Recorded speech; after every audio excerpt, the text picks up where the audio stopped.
film sucks. Indie film sucks.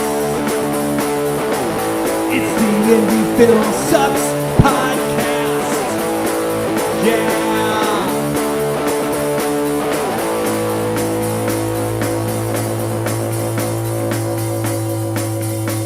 Coming at you from the mean streets of St. Louis, from a basement on South Broadway, the Indie Film Sucks podcast. Indie Film sucks so bad that Brock and Mac are both out on assignment tonight, which just leaves us with Paul Hibbard, special guest, back for the second time, back on the podcast.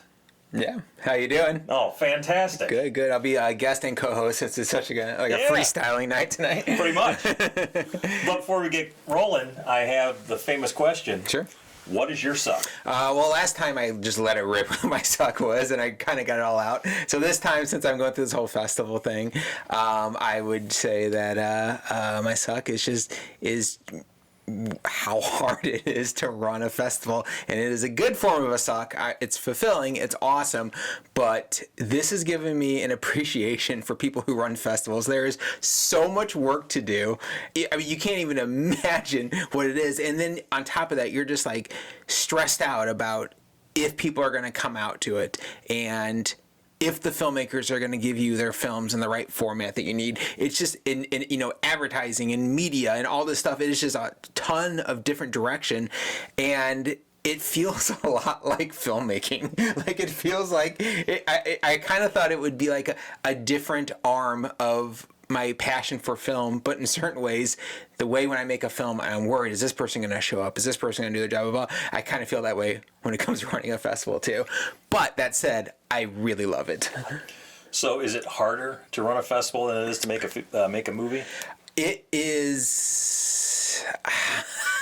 I would still say it's harder to make a movie. I would say ultimately it's harder to make a movie, but it is encroaching on being almost as hard. And as the festival keeps growing, it gets harder, but it also gets more exciting and more fulfilling. And I talked about it last time, I think, that I make films because I love films. I don't necessarily love filmmaking. I love films so much. That's why I make them.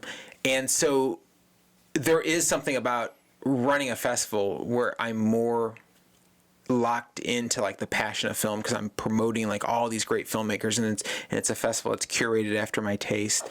And to me, I find it, I think, more fulfilling than filmmaking. Well, because I'm sure that there are plenty of other filmmakers out there, much like myself. I have thought, and after you get freshly rejected by a bunch of festivals, like those sons of bitches, I'm going to start my own festival. Yeah. And then I think about, man, that just seems like a lot of damn work, and it's not doing what I want to do, which is make movies. Mm-hmm. So how did you come up with the idea of even starting the festival? I'm a big horror fan, but there's a certain kind of horror that I really love. I really love international horror. I grew up watching stuff like the French Extremity movement, and I grew up watching like stuff from Japan, like Audition, which is just a fantastic, Battle Royale, these great horror movies. So I really always wanted it in the back of my head that I wanted to do an international horror film festival, and I wanted to do something, no disrespect to things like Friday the 13th and Nightmare on Elm Street. I mean, I got Jason tattooed on me, so no disrespect for that, but a lot of horror festivals kind of go for maybe like a broader appeal of a festival where they're going to bring in the cast of Friday the 13th and stuff like that. So I was like, I really just want to run kind of an international horror festival that plays maybe like some harder hitting shit that is made from around the world and stuff that maybe people haven't seen around here.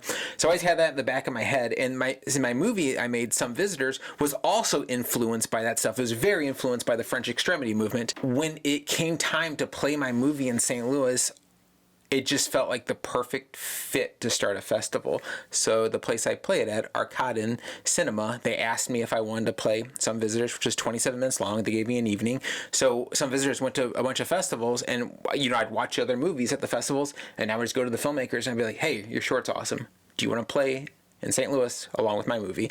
And they said yes. And eventually I was like, I think I've put together this thing I've always wanted to do, and I used my film to do that, to jump off, and then I called it Hysteria Fest. So what's interesting, I think a lot of people, when they make a short film, a lot of times it springboards into something else, springboards into feature. In my case, I made a short film that then springboarded into a festival, and I'm pretty happy with that. So did you get anyone who said no that you approached?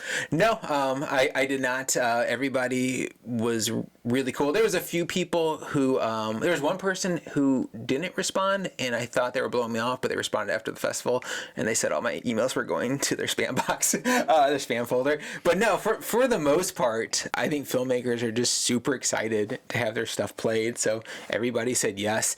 And I don't know how much of a help it was, but a lot of them, you know, I came to him as a fellow filmmaker, and a lot of them had seen some visitors. So we would like start messaging back and forth. Hey, I love your movie. I love, you know, you love my movie, blah, blah, blah. And I was like, hey, I got this festival. So that kind of helped me out too. I think to, maybe if I was just a fest director and just being like, hey, my name is Joe. I'm a fest director. I want to play your movie. I might've gotten more no's, but I kind of had an in by being a filmmaker along with them. I don't know. I think anytime you approach a filmmaker and say, I like your movie, I want to put it in the festival, I cannot imagine, unless they're at a higher level, right? Because most, and these are underground films, let's say, like straight up indie films. You're not approaching studio films. You're approaching indie filmmakers, correct? Well, I got one studio this year. So this year, along with we play some like famous films. So some of them we just go through the studios and license it, and we pay. Sure. But I do have one movie this year that I had to. The filmmaker had to connect me with the studio, and I had to like negotiate with them. But 90% of them are just like me and you, who like I own the rights, you own the rights, and they email you, and you're like, yeah, here's the link. Yeah, I think most people you ask in that boat are like, you want to screen my movie? Yeah, sure, awesome. Yeah, I'll give you everything you need, and maybe they will. And maybe they won't. Anytime that they were late on it, I don't think it's because they didn't want to. It's because filmmakers are a very fickle group of people who take forever to get back. But no, everything has been great. And, you know, we've had some filmmakers who have played it every single year. We're in year 3 now. They've played every single year. And yeah, I mean, this festival, I mean, we have films that are playing at like every like major horror festival. Chattanooga Horror Festival is the weekend before mine, and that festival cost $200. They have more movies than me, but they're still charging $200, which is quite a bit. My festival has a lot of crossover with them. And we charge $55 for the badges, and the badges sold out. But because we were charging kind of low, I was charging low to get more people in. I mean, if you got a badge, just pound for pound, I'm trying to bring these films that are playing these other festivals and bring them to St. Louis, and not charging very much because we're not trying to make any money on it. We're just trying to run a festival. So this is year 3. Mm-hmm. Year 3. How does it compare to year 1 as far as amount of submissions? Well, okay, so year 1 there was no submissions because that was the year that I just went and poached as a filmmaker. Just invitational. Yeah, year 1 was invitational. Year 2, which was last year, we opened up submissions, and that I had a decent amount, I guess. But year 3, we've had 3 times the amount of submissions, and because of that, we've had to reject some movies that were really good. And you know what's funny as a filmmaker, and I'm sure you've gotten this too, but you get a rejection, and it said, oh, you know, we don't have enough room for all your wonderful films. Well, first of all, if you ever see that, all the room for all your wonderful films, that's the Film Freeway standard rejection. Yeah. So what they're doing, they're just hitting the standard. But I've had people it's been a little more tailored. I mean, like, we had some great submissions, we can't play them all. And I always see that, and I'm always like, bullshit, you just hated these movies. But it's sad because this year I had to do that. Like, there were films where I was like, man, I would be proud to make this movie, and I have to reject it. Why didn't it make the cut? Without naming any names, of course. So a lot of it, we had to just pick a movie to reject because we only have a certain amount of real estate. But some of it had to do with themes that we were putting together. So we're at a point now where we have enough submissions that we're able to put shorts blocks together based on countries or continents or languages, and we have enough this year that we have a shorts block of Spanish language films from all over, from Spain, from South America, from Mexico, but we have enough. And there was towards the end when we were going over the submissions where we had maybe like 80 minutes of Spanish language, and then we had some really good films that could compete. And in a way, it'd be like a Spanish language short here, and this English language short from wherever was here, and they were pretty much comparable. But since we saw the Spanish language block coming together, we picked the Spanish language one over it. So a lot of times when you book you're putting things together. There's times when there was another one where we had two movies. And I knew I had a feature that I picked, and the feature was only an hour and 20 minutes, so I knew I could put a 15-minute short in for it, and I had two to pick from, and I think they were pretty equal, but one had more of a comedic tone, and the feature had a comedic tone, so we picked the funnier one. And it sucks, because the guy who directed the other one, he just got the rejection, and I don't think he knew, first of all, how much we liked this movie and how close it came to making it in, and how it was just the feature that was being matched with. So a lot of times filmmakers, when you hear that that rejection, the festivals do mean it, I think, at times. I hope so anyways, because I mean, I've gotten, I don't know, hundreds of form email rejections. So all I do, I'm not joking, is I scan the email for the word unfortunately. As soon as I see that word, I hit delete without reading anything else. And maybe I have somehow missed a film festival, but anytime you get in, it always starts with congratulations. Yeah. So I'm like, blah, blah, blah, unfortunately, delete. and then that's it. And it's like, well, that's 55, 65, 70 bucks, $75 flushed down the toilet. Yeah. But have you had anyone reach out to you? Any angry filmmakers? Oh, not angry. We've had people who responded and said, thank you for watching it, and they were really mature about it. So we've had some. I haven't had anybody be pissy towards me about it. Now, the one thing though that the rejection this year, the festival has grown so much that we're thinking about maybe doing something else in October, like a one-night thing, and we're thinking about picking from the submissions. So my rejection said that. I was like, hey, this festival is just getting too many submissions for what we have.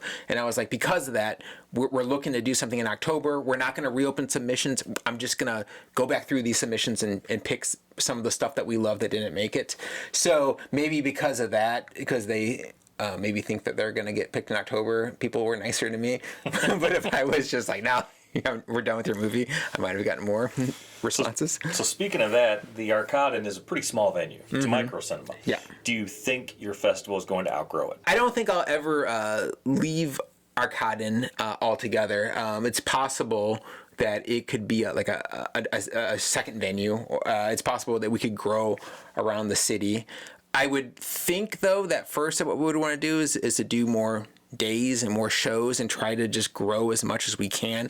The whole point of picking Arcadon, which is a smaller venue, was that it's a low overhead, and it took pressure off of me to pick things that I think maybe could have brought people in but just weren't very good. Like, we had some films submitted this year that had, maybe a bigger named actor in it, and we had some films where they were kind of in the area. We had someone who was from Iowa, and they were like, you play this thing, we're gonna bring all our friends down there, and I rejected it because it just didn't compete with the stuff that I picked.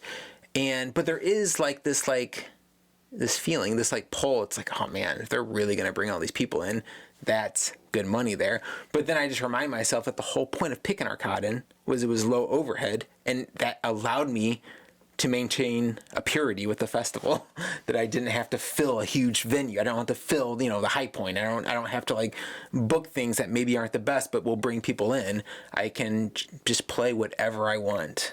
Yeah, and I would imagine you can use the same math for the film that said they would bring all their people down. When you want extras for a scene, you ask 100 people so you can maybe get 20. I think it'd be the same thing. Yeah. So what's attendance been like in the years past? Year one, we had really good attendance, but it was just one evening.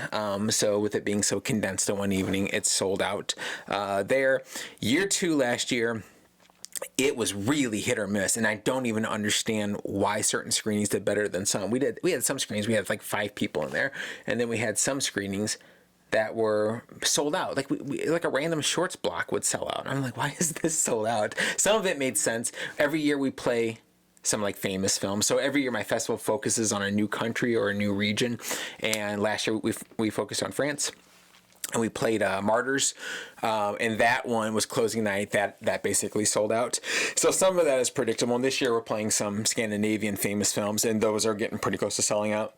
So that we can predict. Now this year we still have the same unpredictability of what's doing better than other, but all of it is upped by like 50%. So it's still like, so this year there's certain films that aren't doing as well as other films, but the lowest one, at least on the international side inside, it's still, bringing in, 30 to 40 people. So it seems like there's still that volatility to what does well and what doesn't, but everything is up from last year. So how many people do you have working the festival? Because it's not a one-man band. It's not just you. No, so it's me and my festival partner, Tana. We're the ones who work year-long on it. And then on top of that, we have screeners.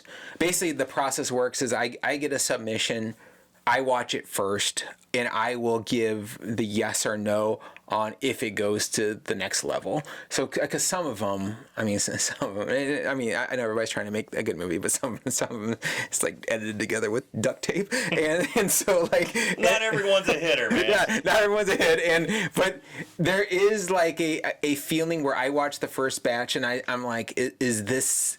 Am I proud if this makes it into the festival? And then beyond that, it goes into another place. It goes into like a reservoir where then we have screeners who watch it, and then we have them who judges who pick. And every year it can vary. Usually we have anywhere from like 5 to 10 different people watching, and then those same 5 to 10 people play the jury when it comes to picking the awards and all that stuff for the festival. And then, so that is with submissions. That's how it works. And then then I go out and try to find good films. I do film reviews for Salem Horror, which is a pretty big festival. I go to Panic Fest, which is over in KC, and I'm there kind of poaching films, and I'm just trying to find something that just fits, I think, what I feel the vibe is of Hysteria. So whenever I go there, I'm making the decision of what gets brought in. But besides that, we have this like batch of screeners who will watch, and then me and Tanner are all year long, and then we'll actually have a few other volunteers just doing footwork at the festival for us. So, yeah.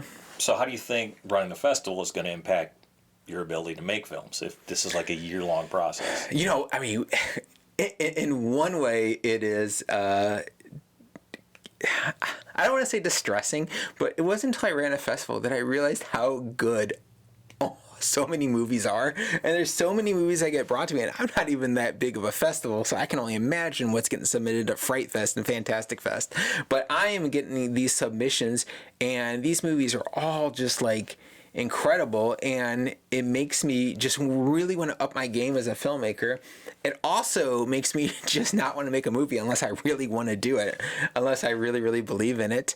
I think the festival will always be first. I did make a movie a couple months ago with Jessica Amble, who you've had on the podcast. Yep. We did one together. That was just a one-day shoot. It was silly. It was fun. It was kind of a fun little short comedy. I honestly think that like the festival is just my main thing right now.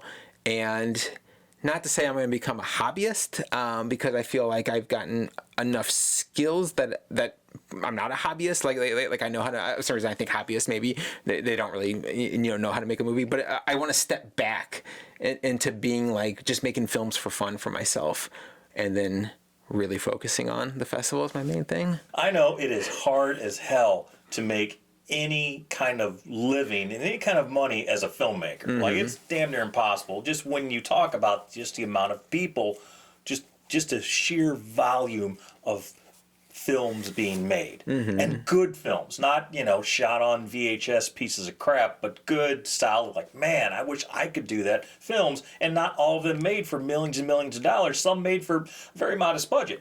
So it's just a huge mountain to climb. Why am I even doing this? But so there's that. So with the festival, if you can get that off the ground and running, people are always going to be bringing you films. Yeah. It just seems like it's, in a lot of ways, more sustainable to be a festival than it is to be a filmmaker. It is.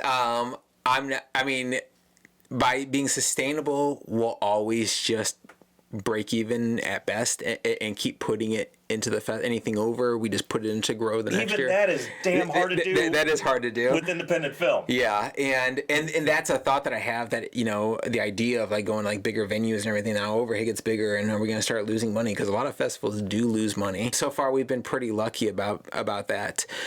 But yeah, so we are getting, on one hand, it's really interesting. This is a conversation I had with someone recently, that we're at a time now where more people want to make movies, but less people want to watch movies. And so it is like this like weird thing where I'm getting just like ton of submissions from people who want to make movies, but then like, getting people to come out. We're growing. It's doing better this year. But even in year 2, which was the first one we were expanded, it was just like trying to get people out, trying to get like local filmmakers. I mean, there's so many like local filmmakers here who make movies, and you never see them in a theater watching anything. And it is just like a weird like situation where, like, on one hand, yes, there are a lot more people making movies now, so it's good on that side, but there's a lot less people watching them, so it's hard. I feel like filmmaking can be a very taking endeavor, because everyone wants you to come out to see everyone wants someone to come out to see their film, but they don't want to return the favor. Yeah. And I, I'm not saying I go and see every movie, I don't go see every program and every festival, but I do try to make an effort to see other stuff that I have no involvement with. Yeah. And some things I like, some things I'm like, God, what were they thinking? But, it's important just to go out and to do that, because otherwise, what are we making movies for? Yeah. And, this year at Hysteria Fest, we have local screenings. So we've opened it up to like these sections that are just allocated just for local filmmakers. So that's happening outside Friday and Saturday night, which I think is awesome, because that's where my movie, Some Visitors, premiered. It premiered outside on that screen out there, which I think is just an incredible screen. Some Visitors played out there and also played at High Point, and I just remember I didn't really like the High Point experience. It just felt like I was like in this big box watching my movie. But I just remember like being outside. It was just electric out there. But anyways, so we have the local stuff happening Friday and Saturday night outside. There's an opportunity for local filmmakers to come out and watch your guys' films, because you're part of the, Red Night Skies is part of the festival. And Wyatt Weed is this local filmmaker, has been here. He's Dark been at the Top of the Stairs. Yep, Dark at the Top of the Stairs. He's a veteran of St. Louis, and he has a movie playing. So, you two are two of the people who've been around for quite a while. I would say the old school filmmakers here who have been here as long as filmmaking, I think, has been a Not thing. Not quite, but I mean, been here for a little bit. Yeah. And so it's a time to like come out and they can watch your guys' movies, and then we're gonna do like these like social things at the beginning of each films where people can talk about how they want to become filmmakers, and they can meet and greet. It's gonna be kind of like a mingle along with playing their films, so people can come do that. But on top of that, that's a good way to network. That's a good way to meet local filmmakers, to support local filmmakers. But then we also have the stuff happening inside. And the way that I, as a filmmaker, have seen these films that have been submitted, how good they are, it's making me both up my game, but also not want to waste anyone's time by not doing anything as good. This is like a good opportunity for them to come in and watch those movies also. And maybe that would have them up their game a little bit too. Yeah, I think that's important, right? Because, I'm always working on some project idea, and I'm always, I'm working on like literally three screenplays right now, and I don't know if I'm going to finish any one of them, because writing a screenplay is just a tough ass thing. But always try to look at something else that I might not have any connection with, just to see how did they shoot that? How is this scene put together? Why is that performance the way that performance is? You know, how is this story? You know, how are all the notes hitting together? And you got to do that, because you can't just make a film in a void, right? You can't just, I want to make a movie and then have no background watching movies. Yeah. You know, you have to draw that from somewhere. It's really interesting because Ethan Hawke said this recently, where he was like, I'm so shocked by the amount of younger directors and filmmakers who don't actually watch movies, and it's almost like to the point now where we're getting like younger people who maybe just think their life experiences are that great and that special that they can make a movie of that without having much of a cinematic language behind it. And there definitely are like some filmmakers who are only cinematic language. Like, you can tell they grew up just watching films, and there's very few Tarantinos who can pull that off. A lot of times you'll get these movies that are kind of like this like hodgepodge of references, and you know, they will not really have much of a voice beyond that. I feel like those are just two ends of the spectrum that are hard to make a good film with. I can't remember if I said this last time on the podcast, but Werner Herzog has one of my favorite quotes that to be a great filmmaker, if you're young, you get out of college, you spend a year watching movies, just straight watching movies, and then you spend a year and you don't watch any movies, and you go backpack in like Eastern Europe, and you meet people and you see the world, and then you come back and now you're ready to be a filmmaker because you have this side and you have this side to it.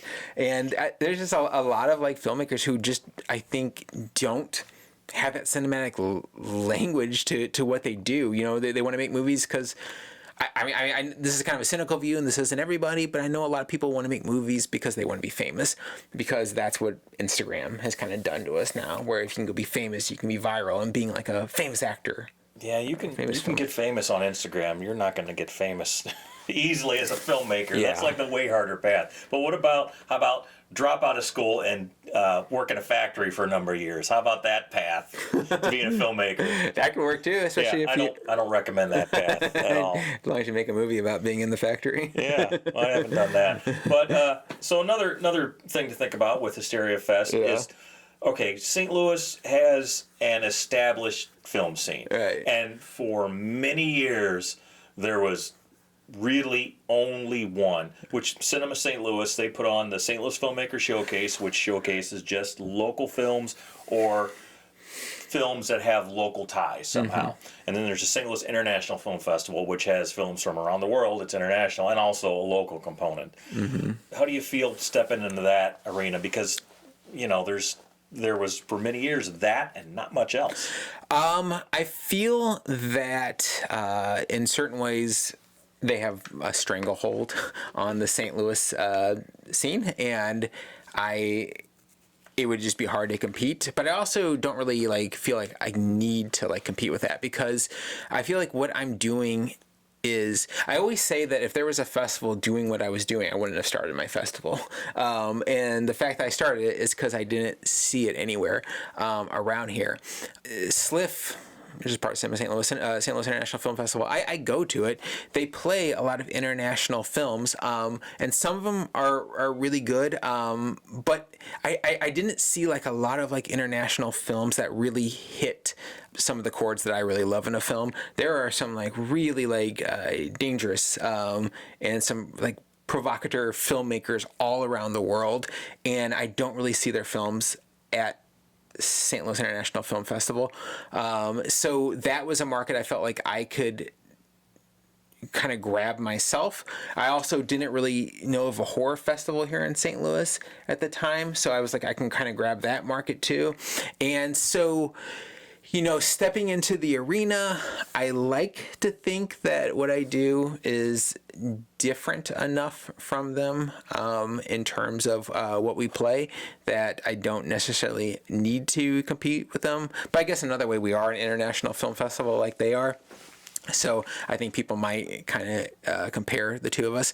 They're always going to be bigger because they get they get grant money, and sure. they get like the Whitaker Foundation gives them. The Whitaker Foundation is not giving a festival that plays the French extremity films, and that's okay. So in certain ways, it's just a monument you can't take on. But on the other hand, my festival is growing. Like I said, we have a low overhead. I don't need to like necessarily worry about if somebody is competing with me, and that way I feel pretty independent from what I'm doing against them. So would you consider yourself an underground film festival? Yeah, I think so. At least whatever underground means. Yeah, I would say sometimes when I think of like underground film festivals, I think of a certain kind of like film that's maybe like I don't know, maybe like a little bit rougher around the edges. That's what I think of with that. I think we're enough of an established international film festival, especially with the films. So like this year, we're playing Scandinavian films. We're starting the festival off with Dogville, which is a masterpiece. Dogville is an absolute masterpiece. It's one of the greatest films, in my opinion, ever made. It's by this guy named Lars von Trier, who is this, that guy is a definition of a provocateur. He is a troll of a filmmaker, but he's great. We're ending the film with Let the Right One In, which is this incredible Swedish vampire movie. So when I think of movies like that, I think that's more of like an established international film festival, but then some of the other selections probably would maybe hit more of like what you would think about underground. You know? So here's a question, maybe you can't answer. So this is going for more mainstream cinema from countries. Do you think, or why do you think other countries' mainstream cinema hits harder than the United States? I think that it is a bunch of reasons. I think one of the reasons is a lot of the films that are made there are government financed. So a lot of them are almost like a grant given to the filmmakers to make whatever they want. One country that really influenced me, and someday my festival is going to get to it, is South Korea. And South Korea is a very like specific example. It's a country that was ran by someone who was a dictator for years and years, and he did not allow like many films to be made there. And then he got overthrown. Another somebody the opposite direction came in, and what he did is he just opened up the grant money for filmmakers. And that's how people like Bong Joon-ho, who just won an Academy Award a few years ago for Parasite, that's how he got started. And so it was these directors who got to be just pure artists. Here in America, so much is driven by the market. So much is it's not government grants. We hardly even have an endowment of arts here in America. So everything is studio driven, and it is just harder to make anything that's really hitting here in America. And I think the key over a lot of these other countries is they actually get the financing, and they have a populace I think that's maybe a little more supportive of the arts too. So they're able to make these these harder hitting films with some money behind it too. So yeah, and it's pretty interesting. In the 2000s, that's when I really became a budding cinephile. And at the time, American horror wasn't very good. I don't think the Saw franchise was very good. I don't think the Hostel franchise was very good. And it was a lot of like those CW remakes, like the Friday the 13th remakes. And that was happening. And at the same time, I was just discovering this world of horror or just straight subversive films from around the world. And me just discovering that and loving that. And I've talked to so many people who don't really know what it is, what those films are. Like a lot of people don't know what Dogville is.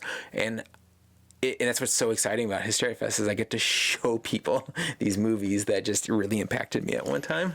Yeah, so I'd have to say all the horror films that influenced me are almost exclusively from the 70s and 80s and not slasher films. I have never been a big fan of slasher films. Yeah. Apart from the first Halloween, which I don't really consider a slasher film. Okay. I mean, it is, but it's not really. It's before Michael Myers was this invincible thing. Because really, Halloween was supposed to be... It was an anthology, wasn't it? Halloween was supposed to be an anthology. And that, of course, didn't work out because you saw how Halloween 3 nosedived. But, yeah, the movies like Saw and and I Know What You Did Last Summer, and what's the one where people somehow cheat death? Oh, Final Destination. Final Destination, which I think is just the stupidest concept ever. Like, eventually, you're going to die anyways. Yeah. You know, it's not like you can cheat death forever. You know, I don't know. I've never gotten into those types of films. Yeah. I always like things more like stuff that John Carpenter made. Not that Walter Hill was a horror filmmaker, but he skirted the line with films like Southern Comfort, you know, with films like The Warriors. They kind of, they're not horror, but they're horror adjacent. Yeah, exploitation maybe. Kind of exploitation, yeah. And early Ridley Scott, I'm a big fan of his early stuff. You know, one of my favorite movies of all time, I just watched it not that long ago for the umpteenth time, is the first Alien movie. And it's a great movie. it's good on a number of levels. I mean, you know, you've got the blood, you've got the gore, you've got the jump scares, you've got all that, but you also have the human element, which I always found appealing in films. I felt, if I don't care about these characters, then why would I watch this movie? You know, if I want all of these characters to survive because I like them, even logically it's not going to happen, then that's a good movie. Yeah. In my opinion. Yeah. But modern filmmaking, and there's, I can't say that. I just saw Furiosa and I loved it. Yeah, I liked it too. But you know, I love George Miller, so you know, and he is yet to disappoint me. Yeah. So yeah, he's great. And I hope to, you know, if anyone is kind of cynical about what horror is like now and what it's been like for a while, I hope that my festival kind of opens up a new world where it is, you know, where people find it interesting and fascinating, and I hate to use this term, but maybe a little artistic. Like one of the things that my festival has done is it's gotten St. Louis Magazine. They're probably the biggest publication that covers us, because the writer for that is a fan of things like Dogville, and he's a fan of Let the Right One In, and he was like, okay, yeah, you guys are, I think, maybe like above a horror festival that maybe St. Louis Magazine wouldn't cover otherwise. Sure. So, you know, it's that kind of thing where if you want to like stupid horror movies, which are fine, I watch them sometimes, but that's fine. But maybe this can open up some eyes to like how just great the horror genre is, especially in the international market. And it's not just horror. I mean, like I said, subversive. It's exploitation. We can use that.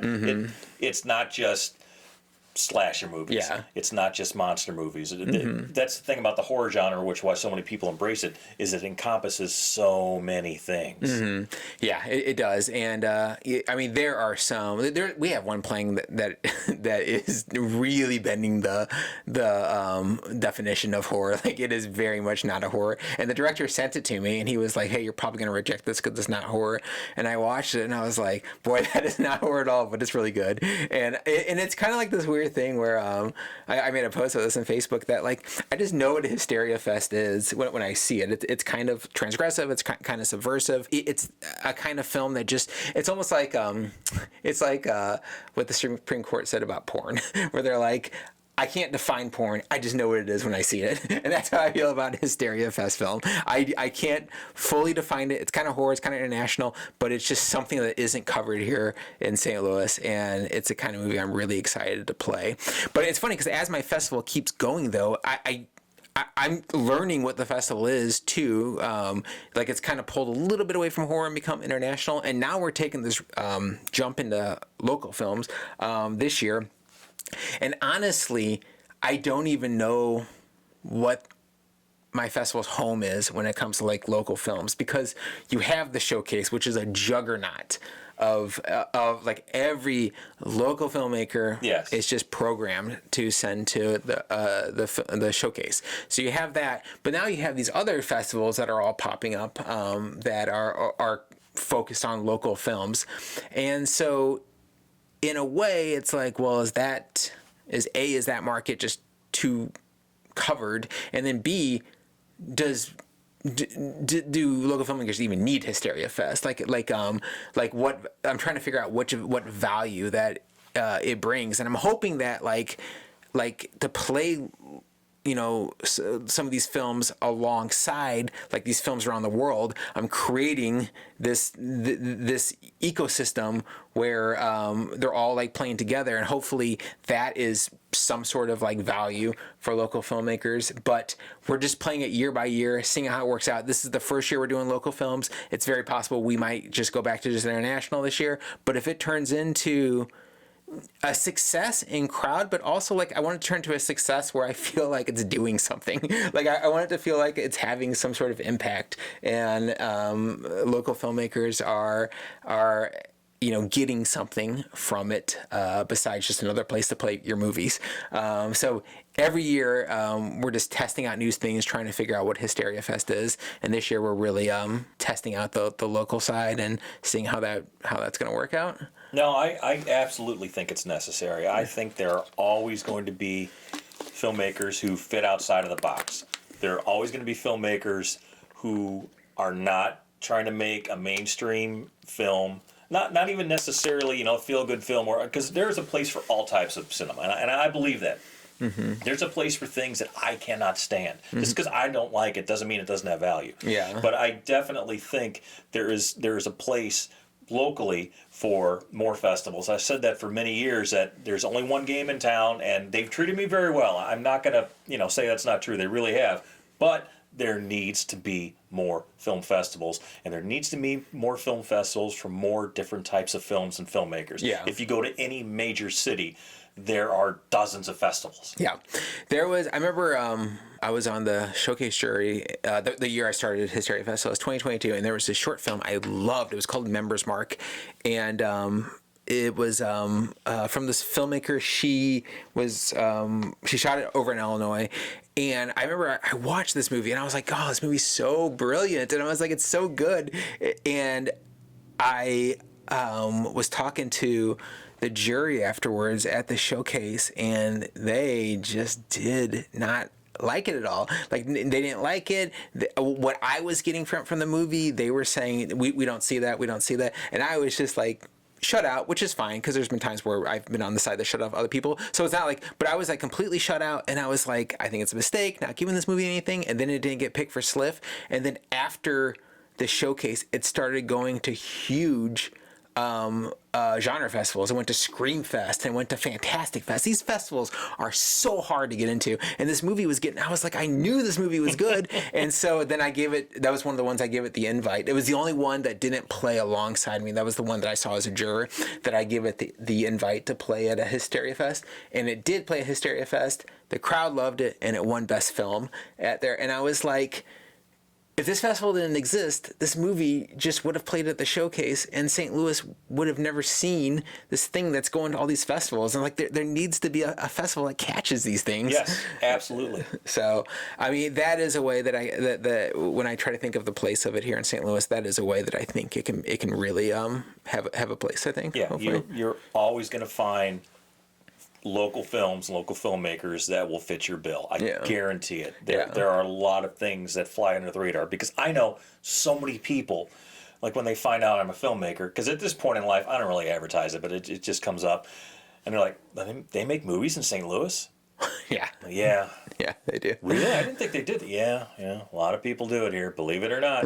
So, anything that raises the profile of film, and anything that puts a spotlight on people who otherwise would not have a spotlight put on them, I think that's very important. So yeah, I mean, these are great people, like great filmmakers too, who, I mean, there's so many filmmakers who I've met here who are just like, yeah, it's not happening here in St. Louis. I'm going to move to Atlanta. I'm going to go to LA. It's just not happening. And all these filmmakers just haven't been awarded anything, and they leave, and they're really talented. And so, like, if nothing else, and I know this might be kind of a grandiose way of thinking, but if nothing else, maybe it helps keep some really talented people here who would otherwise leave, because they're like, yo, I don't make inspirational films. I don't know what to do. So I'm leaving because I'm going to go to Atlanta, because they're not all about inspirational films down there. So, hopefully it fits. And one of the things, and I talked about this with you because you're participating in it, but one of the things that I'm doing is for the outside screenings, I'm doing a reverse Q&A, because there's so many films that will play and they do a Q&A afterwards. And I've listened to so many like local Q&As, and so many of them are just like, so what lens did you use here? Or so that location, was that the rec center in St. Charles? Or they'll be like, how'd you get this house? And it's so much like this, and it's so much just about the logistics. And I'm like, no, it's got to be the other way around. So we're doing the Q&As before the films, so that way no one can give any spoilers, and no one in the audience will know anything about the films. And it will just be these... it'll be less of a Q&A and more of just a monologue from the filmmaker talking about why they love movies, who inspired them. So Carpenter, Ridley Scott, George Miller, Walter Hill. Everyone forgets Walter Hill. And it's people like that. And then it will hopefully be more about the passion of film and less about filmmaking, because like I said at the beginning, I love film. I hate filmmaking. I do not ever want to talk about how I got a location, because how I got that location probably sucked, and I probably really stressed out about it. I want to talk about what filmmakers inspired me, and I want to shine that light of love of film more on people in St. Louis. Spectacular. Yeah. Well, Paul, we've talked about a lot tonight. Yeah. And I don't know if I can say this part without someone to riff off. Well, but we also talked about what we normally talk about, which are the highs, the lows, and the in-betweens of true independent filmmaking. And I am so glad you came back on to talk about Hysteria Fest. And when is Hysteria Fest? It is June 27th through the 30th. And just to give like a brief, because I should probably mention some of the films we're playing, but just a brief thing. Dogville opens it up on June 27th. We're playing Haxan, which is a silent film, on the 28th inside, while your movie, Red Night at Skies, plays outside. On the 29th, we have some shorts during the day. We have a feature at 5, which is a comedy. At night, we're playing a movie called Young Blondes, Stalked and Murdered, which is played at every horror festival. You have to see this. This is 9 o'clock inside, but also 9 o'clock outside. You got Wyatt's movie, Dark at the Top of the Stairs. And then Sunday, we have an Asian block at 1 o'clock. We have the Spanish language block at 3 o'clock. We have, this is actually a big thing. We have a local filmmaker, or she's not local, she's from Kansas City, but it's Jill Gavargizian. She made a movie called Ghost Game. She made a movie a few years ago called The Stylist, which played on Shudder and got some attention. This is her follow-up film. It was produced by Eduardo Sanchez from the Blair Witch Project and stars Michael Williams from the Blair Witch Project. This was the movie I was talking about, who I went through the studio for. She'll be there in person giving a Q&A afterwards, so that's like one of our first, celebrities that we have there, and then we're going to end it with Let the Right One In. So June 20th through the 30th, and that's a brief look at the lineup. You can go to our website, or you can go to our Cottons. Our website's hysteriafilmfest.com. Our Cotton is ourcotton.com. You can look at the whole lineup there too. All right. Well, hopefully we will see a lot of you people there. Well, thanks for coming on once again, and good night, and, movie stuff. Thanks, everyone. Thanks for having me on, Chris. Indie film sucks. Indie film sucks. It's the Indie Film Sucks podcast. Yeah.